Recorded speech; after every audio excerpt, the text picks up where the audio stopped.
వచనాన్ని మనం చూసినప్పుడు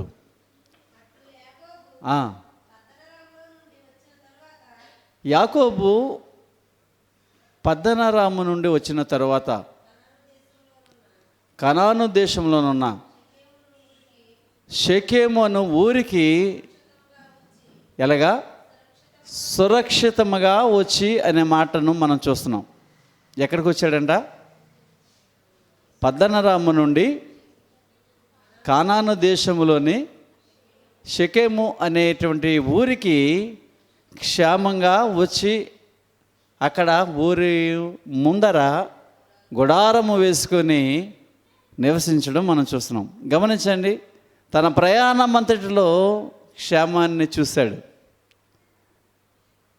షెకెము చేరాడు, చక్కగా ఊరు ముందర గుడారం వేసుకున్నాడు, బ్రతుకుతూ ఉన్నాడు.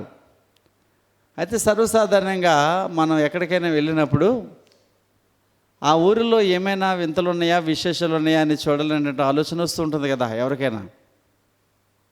అటువంటి ఆలోచన ఎవరికి కలిగింది? దేనాకు కలిగింది. ఆ షెకెములో ఉన్నప్పుడు దేనా ఆ షెకెమును చూడాలని, ఆ ఊరిని, ఆ ఊరిలో ఉన్నటువంటి అందచందాలను, మంచి చెడులను చూడాలని దేనా బయటికి వచ్చింది. దేనా ఎవరి కుమార్తె? యాకోబు లేయల కుమార్తె. యాకోబు లేయ యొక్క కుమార్తె దేనా. అయితే ఆమె ఆ ఊరి బయటకు, ఆ ఊరిని చూడడానికి వచ్చినప్పుడు ఆ ఊరిలో పేరు మోసినటువంటి జమీందారు ఒక ఆయన ఉన్నాడు. ఆయన పేరే హామోరు. ఏం పేరు? హామోరు. ఆయన కుమారుడే షెకెము. నేను చాలా సందర్భాల్లో చెప్పాను, ఊరి పేర్లు, మనిషి పేర్లు, ఇంటి పేర్లు సర్వసాధారణంగా ఒకేలా ఉంటాయి. ఊరి పేరే మనిషి పేరు, మనిషి పేరే ఇంటి పేరు, ఇంటి పేరే ఊరి పేరు. ఈ సందర్భాన్ని మనం బైబిల్ గ్రంథంలో బాగా చూడగలుగుతాం. మన ఈ పరివాహక ప్రాంతాల్లో కూడా ఆ విషయాన్ని చూస్తూ ఉంటాం. ఇంటి పేరుతోటి ఊరి పేర్లు ఉంటాయి, ఊరి పేర్లతోటి మనిషి పేర్లు ఉంటాయి. సరే, ఏదేమైనప్పటికీ ఆ ఉన్నతమైనటువంటి జమీందారు కుటుంబంలో పుట్టినవాడే షెకెము. సర్వసాధారణంగా ఉన్నతమైన కుటుంబంలో పుట్టినవాడికి ఏముంటాయి చెప్పండి? చెడు బుద్ధులే ఉంటాయి కదా. అలాగని అందరూ చెడువారే కాదు, చెడ్డవారే కాదు. ఉన్నతమైన కుటుంబంలో పుట్టిన తన జీవితాన్ని అర్థం చేసుకొని తనను తాను తగ్గించుకుని ఎదుటి వారిని ప్రేమిస్తూ సాధారణమైనటువంటి జీవితాన్ని గడిపేవారు కూడా చాలామంది ఉంటారు. అంటే ఉన్నతమైన కుటుంబంలో పుడితే చెడ్డోడని, లేని కుటుంబంలో పుడితే మంచోడని కదా దాని అర్థం. అయితే లేని వారికి ఆగడాలు, ఆడంబరాలు ఉండవు, ఉన్నవారికి ఇవన్నీ ఉంటాయి. అయితే అటువంటి కుటుంబంలో పుట్టినటువంటి షెకెము దేనాను చూసి, దేనా అందాన్ని చూసి ఆమెను చెరచడం మనం చూస్తాం. చెరిచినవాడు మరలా ఆమెను ప్రేమించడం చూస్తాం. ఆమెను ప్రేమించి ఆమెను తన భార్యగా చేసుకోవాలని ఆశపడడం మనం చూస్తాం. అయితే చెరచబడడం తన తండ్రికి తెలిసినప్పుడు యాకోబుకు ఏమీ చేయలేక బిడ్డలు వచ్చే వరకు ఆగడం, బిడ్డలు వచ్చిన తర్వాత చెప్పడం. అయితే షెకెము యొక్క తండ్రి కూడా వచ్చి యాకోబు దగ్గరికి, నాయనా, మీ కుమార్తె పట్ల నా కుమారుడు ప్రేమ కలిగి ఉన్నాడు, నా కుమార్తెను మీరు చేసుకోండి, మీ కుమార్తెను మా కుమారునికి ఇవ్వండి, అందుకు ప్రతిగా ఓలియు కట్నము మీరు ఎంత అడిగినా నేను ఇస్తాను అని చెప్పినప్పుడు వారు ఏమంటారంటే, మేము సున్నతి పొందిన వారము, మీరు సున్నతి లేనివారు అంటే మేము యెహోవా యందు నమ్మికించిన వారము, దేవుని సంతానము. మీరు దేవుని సంతానముగా బ్రతకగా అన్యులుగా బ్రతుకుతున్నారు.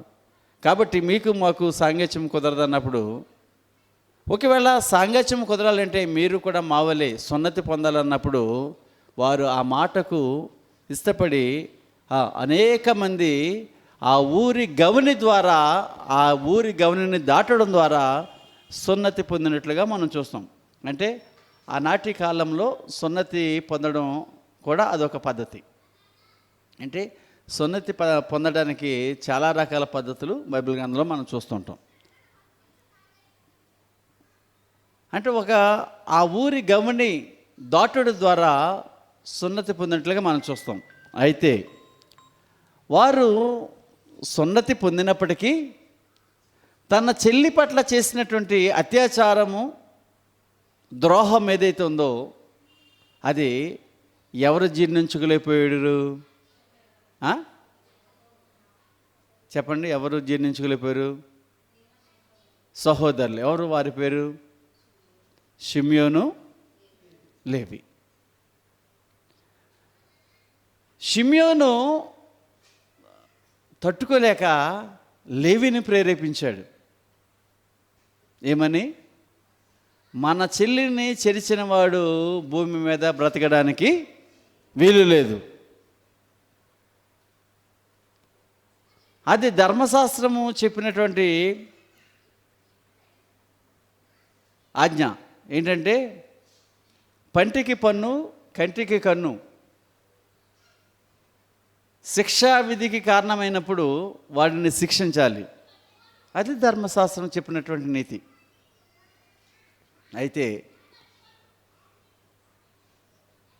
షెకెమును చంపి ఉన్నట్లయితే వారికి పాపము అంటి ఉండేది కాదు. ఎవరికి? షిమ్యోనుకు, లేవికి. కానీ వారు ఏం చేశారు? షెకెము మీద పడి హామెరు తన కుమారుడైనటువంటి షెకెముతో పాటు ఆ షెకెము గ్రామంలో ఉన్నటువంటి, ఆ ఊరిలో ఉన్నటువంటి సమస్త పురుషులను కత్తి చేత వారిని హతము చేయడం మనం చూస్తాం 34వ అధ్యాయంలో కదండి. కత్తి చేత హతము చేయడం చూసినప్పుడు ఆ సంగతి యాకోబుకు తెలిసినప్పుడు యాకోబు మిగులు భయపడినట్లుగా మనం ఈ 34వ అధ్యాయంలో చూస్తున్నాం. నేను చూస్తే తక్కువ జనాంగంతోన్నాను. ఈ కానాను దేశ ప్రజలు ఆ ఊరిలోనంటే షెకెములోనంటే కొంతమంది ఉన్నారు, కానీ ఇంకా కానాను దేశంలో చాలామంది ఉన్నారు కదా. వారు నన్ను బ్రతకనెవరు అన్నప్పుడు వారిద్దరు అంటారు, మనం చదువుకున్నాం కదా, నా చెల్లి పట్ల వారు ఈ రీతిగా ప్రవర్తించడం సబబా అని అడుగుతారు. 31 వచ్చిన ఒకసారి చదవండి. అందుకు వారు వేసే ఎడల జరిగించినట్లు మా చెల్లి పట్ల వారు జరిగించారు కదా, కాబట్టి వారిని చంపకుండా విడిచిపెట్టడం అయితే మాకు చేతకాని పని అన్నట్టుగా వారు చెప్పారు. అయితే ప్రియులరా, ఈ 34వ అధ్యాయంలో ఏమి కనబడుతుందంటే 33వ అధ్యాయంలో క్షేమాన్ని చూశాడు. తన అన్నగారే చంపుతారనుకున్నాడు, తన అన్నగారి నుంచి ప్రమాదం పొంచి ఉందనుకున్నాడు. అయితే అన్నగారిని దేవుని చూసినట్లుగా చూసి, దేవుని సన్మానించినట్లుగా సన్మానించి, తను చేసినటువంటి పాపనకు ప్రాయశ్చిత్తం పొంది అన్నగారి చేత ఆస్వాదించబడ్డాడు, దీవించబడ్డాడు. అయితే రేపటి కాలంలో ఏమి జరుగుతుందో ఎరిగిన స్థితిలో ఇది జరిగిన కొంతకాలానికి తన కుమార్తె చేర్చబడడం, తద్వారా తన కుమారులు గొప్ప పాతకానికి దిగడం, తద్వారా వారి జీవితంలో యెహోవా ఉగ్రతను చవిచూడడం మనం చూస్తున్నాం. సున్నతి పొంది కూడా వారు రక్షించబడకపోవడానికి గల కారణం ఎవరంటే షిమ్యోను, లేవి. అయితే ఆ లేవి సంతతికి దేవుడు ఏమి ఇచ్చాడంటే చెప్పండి, యాజక ధర్మాన్ని ఇచ్చాడు. రూబేనుకు చెందాల్సినటువంటి యాజక ధర్మము రూబేనుకు చెందక, తరువాత సంతతి వాడైనటువంటి రెండవ కుమారుడు షిమ్యోనుకు చెందక, మూడవ కుమారుడైనటువంటి లేవికి యోధన నాలుగో కుమారుడేనా? చూడండి ఒకసారి, నాలుగవడే కదా. లేవికి చెందడానికి గల కారణం ఏంటంటే, లేవిది సొంత నిర్ణయం కాదు. ఎక్కడ? షెకెము యొక్క ప్రజలను చంపాలనే ఉద్దేశం. లేవి ఎవరి చేత ప్రేరేపింపబడ్డాడంటే సిమియోను చేత ప్రేరేపించబడ్డాడు. అపోస్తలుడైన పౌలు తిమోతికి రాసినటువంటి మొదటి పత్రిక 1వ అధ్యాయము 12వ వచనంలో ఏమంటాడంటే, తన ఉనికిని గురించి చెబుతూ దేవుని యొక్క కృపా బాహుల్యతను వివరిస్తూ, పూర్వము దోషకుడును హింసకుడును హానికరుడను నన్ను తన పరిచర్యకు నియమించి, చూడండి, తన పరిచర్యకు నియమించాలి అని అనుకున్నప్పుడు వాడు దోషకుడైనా హానికరుడైనా హింసకుడైనా ఏం చేయబడతాడు? క్షమించబడతాడు. ఎందుకు క్షమించబడతాడంటే చెప్పాడు. ఆ తర్వాత చదవండి. నియమించి నమ్మకమైన వానిగా ఎంచినందుకు ఉన్నాను. ఎందుకనగా తెలియక అవిశ్వాసం వలన చేసి కనుక కనికరింపబడితేనే అంటాడు. వినండి, తన పరిచర్యకు పిలిచాడంటే, ఎందుకు పిలిచాడంటే తెలిసి చేశాడా తెలియక చేశాడంటే, పూర్వము తన ఉనికిని చెబుతూ తెలియక చేస్తుంది కనుక. ఏమని తెలియక? క్రీస్తే రక్షకుడని, ఆ యేసే మెస్సయ్య అని, ఆ క్రీస్తే పాపుల పాలిట చెప్పండి, పాపుల పాలిట శాప విమోచకుడని తెలియక అతను చేశాడు కనుక ఏం చేయబడ్డాడు?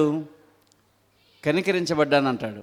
అంత మాత్రమే కాకుండా లేవి గురించి కూడా ఒక చక్కని సాక్ష్యం చెప్తాడు అపోస్తలుడైన పౌలు. ఏమని? హెబ్రీలకు రాస్తూ 7వ అధ్యాయము 10వ వచనంలో చక్కని మాట చెప్తాడు. ఎలాగనగా, మెల్కీసెదెకు అతన్ని పితరుని కలుసుకున్నప్పుడు లేవి ఎవరి గర్భంలో ఉన్నాడట? తన పితరుల గర్భములో ఉండెను అంటాడు. అంటే తన పితరుల గర్భం అంటే అబ్రహాము గర్భంలో ఉండెను అంటాడు.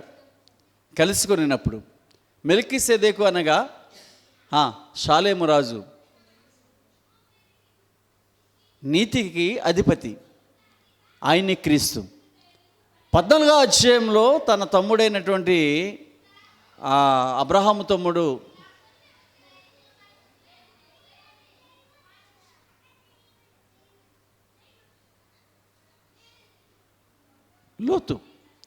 లోతు పట్టబడినప్పుడు లోతును తను విడిపుంచుకుని వస్తున్నప్పుడు షాలేము రాజుగా యేసుక్రీస్తు వారు ఏం చేశారంటే అబ్రహామును ఎదుర్కొని అబ్రహామును ఆశీర్వదించి అబ్రహాముకు తన ఆశీర్వచనాన్ని అనుగ్రహించి, ఆ సంఘటన జరిగినప్పుడు లేవి షాలేము రాజు యొక్క ఆ కలయికలో తన పితరుడైనటువంటి అబ్రహాము గర్భములో లేవి ఉన్నట్లుగా మనం చూస్తున్నాం. ఈ 34వ అధ్యాయం మనకు బోధిస్తున్నది ఏంటంటే, ఎవరైనా తెలియక చేస్తే క్షమించబడతాడు, తెలిసి చేస్తే శిక్షించబడతారు. షెకెము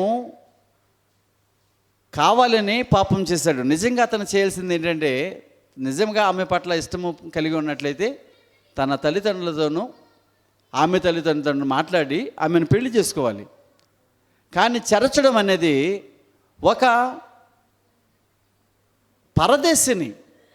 పరదేశిని గౌరవించాల్సిన పరిస్థితి, పరదేశిని అతిథిని దేవునిగా భావించాల్సిన పరిస్థితిని అక్కడ కలిగి ఉండగా వారు అవమానపరచడం, చేయలేని తప్పు చేయడం, పాపాన్ని మూటగట్టుకోవడం, తద్వారా మరణ పాశములను వారి జీవితాలకు ఆహ్వానించడం మనం చూస్తున్నాం. కాబట్టి ఈ 34వ అధ్యాయంలో యాకోబు జీవితంలో, వారి బిడ్డల జీవితంలో గొప్ప శోధన. 1, కుమార్తె చేర్చబడడం. 2, కుమారులిద్దరూ అనేక మంది వధకు కారకులు కావడం. అంత మాత్రమే కాకుండా తండ్రిని మనోవేదనకు గురి చేయడం ఇక్కడ మనం చూస్తున్నాం. కాబట్టి ప్రియులారా, ఈ 34వ అధ్యాయంలో మనము నేర్చుకుంటున్నటువంటి నీతి ఏంటంటే, ఏదైనా ఒక కార్యము చేస్తున్నప్పుడు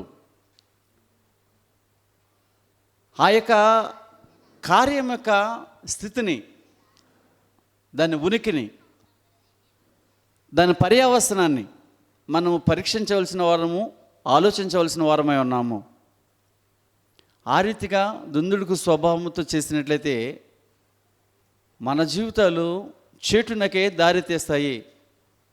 ఊహించని పరిణామాలు మన జీవితంలో ఎదురవుతాయి. వాటిని ఎదుర్కోవడం బహు కష్టమవుతుంది. మనోవేదనకు, విపరీతమైనటువంటి పాపానికి దారితీస్తుంది. కాబట్టి జరిగినటువంటి చరిత్రలు మనం ధ్యానిస్తున్నప్పుడు నేటి సమాజంలో, ఈ ప్రపంచంలో క్రైస్తవునిగా బహు జాగ్రత్త కలిగి జీవించాల్సినటువంటి ఆవశ్యకత ఉంది అని చెబుతుంది.